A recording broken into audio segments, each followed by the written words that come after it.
अच्छा देखिए, अब डेरिवेशन तो आपको सारी आ गई कि एक सिनेरियो आपके पास आता है तो आपने किस तरह उसको डील करना है। अब हम चलते हैं थोड़ा सा टेबल की तरफ, जो कि फर्स्ट एड में बना हुआ है और बहुत ही मशहूर टेबल है जो आपको आना भी चाहिए। ठीक है, सबसे पहले हमने चेक की पीएच। ठीक है, और पीएच थी लेस मोर देन 7.45, मतलब कि अल्कलीमिया था। ठीक है, अब उसके बाद वही वाली बात है, हमने देखा कि आया कि वो रेस्पिरेटरी एल्कलोसिस है या फिर मेटाबॉलिक। ठीक है, PCO2 देखा और PCO2 था आपका लेस देन 36, मतलब कि आपकी ये रेस्पिरेटरी अल्कोलोसिस थी कि CO2 जो है वो सारा बाहर एक्सपेल हो गया है। तो इसमें कॉज है हाइपर वेंटिलेशन, सारी CO2 बाहर निकाल दी है हमने। हाइपर वेंटिलेशन किस किस चीज़ में हो सकती है? हिस्टेरिया में हो सकती है,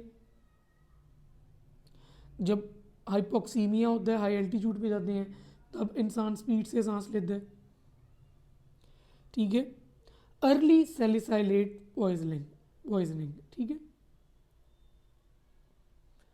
ट्यूमर हो लंग्स का तो इंसान बहुत स्पीड से सांस लेता है, और पल्मोनरी एम्बोलिज्म हो।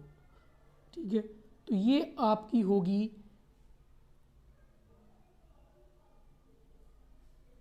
रेस्पिरेटोरी अल्कलोसिस। ठीक है, अब हम चलते हैं आगे। आगे आपने देखा कि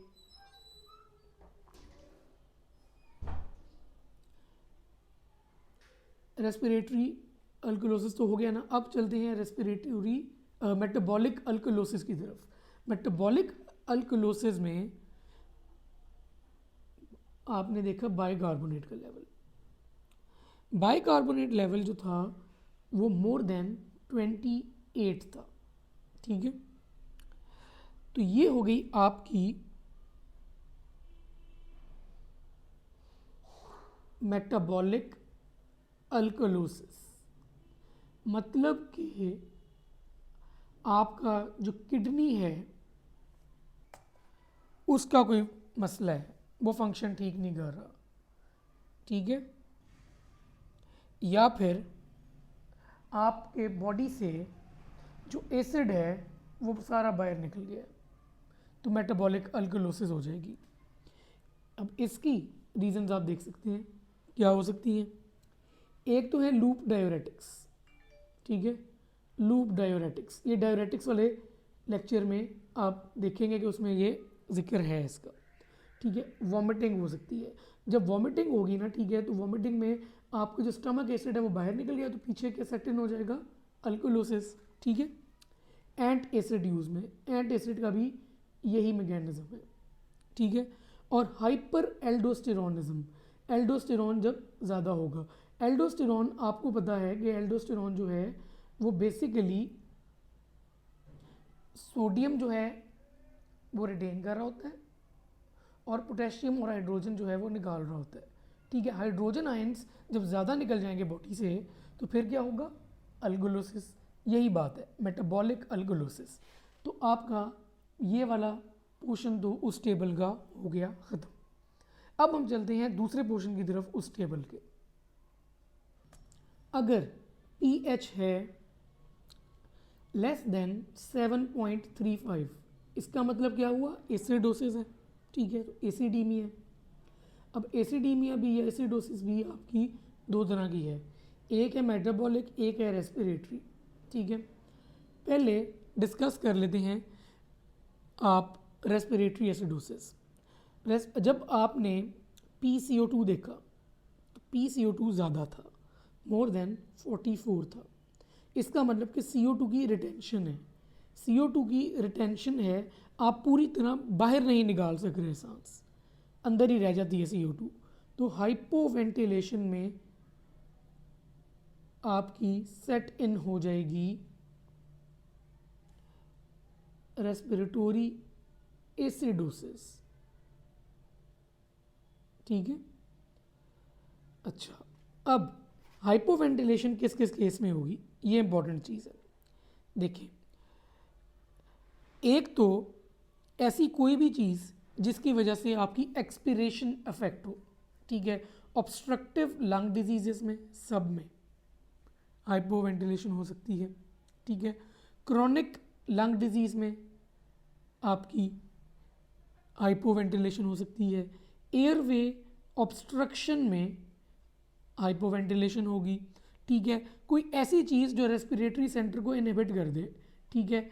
अब रेस्पिरेटरी सेंटर को क्या क्या चीज़ इनहिबिट कर सकती है, एक आ जाते हैं आपके ओपियोइड्स। ठीक है। ये जो है ये रेस्पिरेटरी सेंटर को इनहिबिट कर देंगे।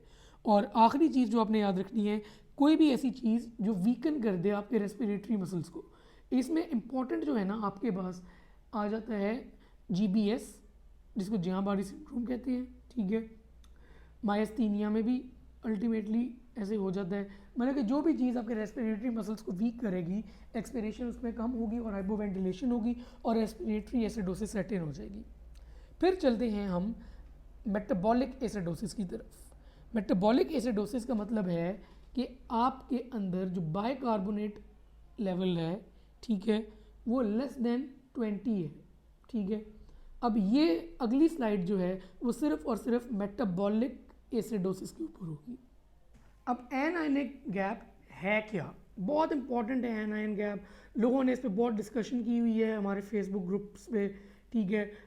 बहुत ज़्यादा डिस्कशन हुई है, कोई unmarried anions, unmarried cations, married anions, married cations, basically अन्नी मची हुई है। ठीक है। आ रही हैं रेफरेंसेस फ्रॉम गाइटन आ रही हैं। ठीक है। सत्या आ रही हैं, लेकिन जो मैं फॉलो करता हूँ और मुझे भी ज़्यादा अप्रोप्रिएट लगी है वो है CMDT। ठीक है। जो CMDT है मैं आपको उसके मुताबिक समझाता हूँ। देखें, एक होते हैं आपके पास कैटायंस, ठीक है, और एक होते हैं आपके पास एनायंस। ठीक है। कैटायंस होते हैं जो पॉजिटिवली चार्ज होते हैं और एनायंस होते हैं जो कि नेगेटिवली चार्ज होते हैं। ठीक है।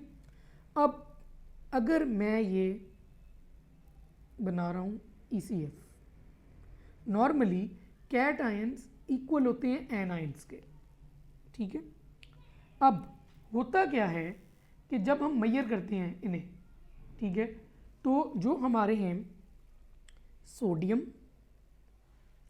और पोटेशियम, ठीक है, ये कैटायंस हैं। ये 95% जो है ना वो ये कैटायंस बना रहे हैं, मतलब कि इतने। ठीक है। ये जो सारा है ये हमारे पास इससे कवर हो गया कि हमने 95% कैटायंस मेजर कर लिए। ठीक है। और दूसरी चीज़ है आपकी, जो ज़्यादा एनायंस हैं वो हैं क्लोराइड और बाइकार्बोनेट, और ये बना रहे होते हैं 86% ऑफ द टोटल एनायंस। ठीक है। इतना फर्ज कर ले कह लें आप, तो ये जो डिफरेंस बचता है ना आपके पास, ये वाला ऊपर वाला, ठीक है, इसको हम कह देते हैं एनायन गैप। मतलब कि आप मेजर कर सकते हैं ये वाला हिस्सा भी, आप मेजर कर सकते हैं ये वाला हिस्सा भी। So the difference between the measured anions and the measured cations, इनका जो डिफरेंस है, कैटायंस ऑब्वियसली ज़्यादा होंगे। ठीक है। The difference between the measured cations and the measured anions is known as the anion gap. और एनायन गैप जो है, ठीक है, गैप ही है ना, ये जो गैप आ रहा है बीच में एनायंस में, उसको ही फिल कर रहे हैं ना हम, यही एनायन गैप है। और इसमें ज़्यादातर होती है आपके पास एल्ब्यूमिन होती है। ठीक है। फॉस्फेट आ जाता है, सल्फेट आ जाता है और लैक्टिक एसिड आ जाता है। ठीक है। तो ये एनायन गैप है। और नॉर्मली बेसिकली होता ये है कि एनायन गैप का फॉर्मूला भी यही है, सोडियम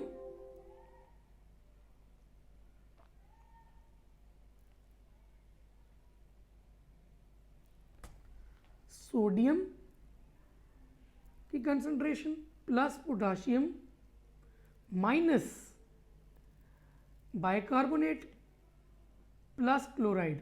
तो आप देख सकते हैं ये हैं आपके पास मैयर्ड एनायंस, ये हैं मैयर्ड कैटायंस। तो मैं तो इसको ही हमेशा फॉलो करूंगा कि difference between the married anions and the married cations is the anionic gap.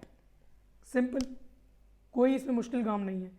अब नॉर्मली जो एनायन गैप है वो होता है 10 to 12, ठीक है, 10 to 12। अब जो मेटाबॉलिक एसिडोसिस है जिसके अंदर हम कहते हैं कि बाइकार्बोनेट लेस देन 20 है, उसको हम दो में डिवाइड कर देते हैं। एक है high anion gap metabolic acidosis और एक है normal anionic gap metabolic acidosis. अब इसमें जो चीज़ याद आपने रखनी है, ठीक है, कि मेटाबॉलिक एसिडोसिस मैंने आपको बताया है कि दो टाइप की है, हाई एनायन गैप और नॉर्मल एनायन गैप। नॉर्मल मैंने आपको बताया है कि है 8 to 12, ठीक है,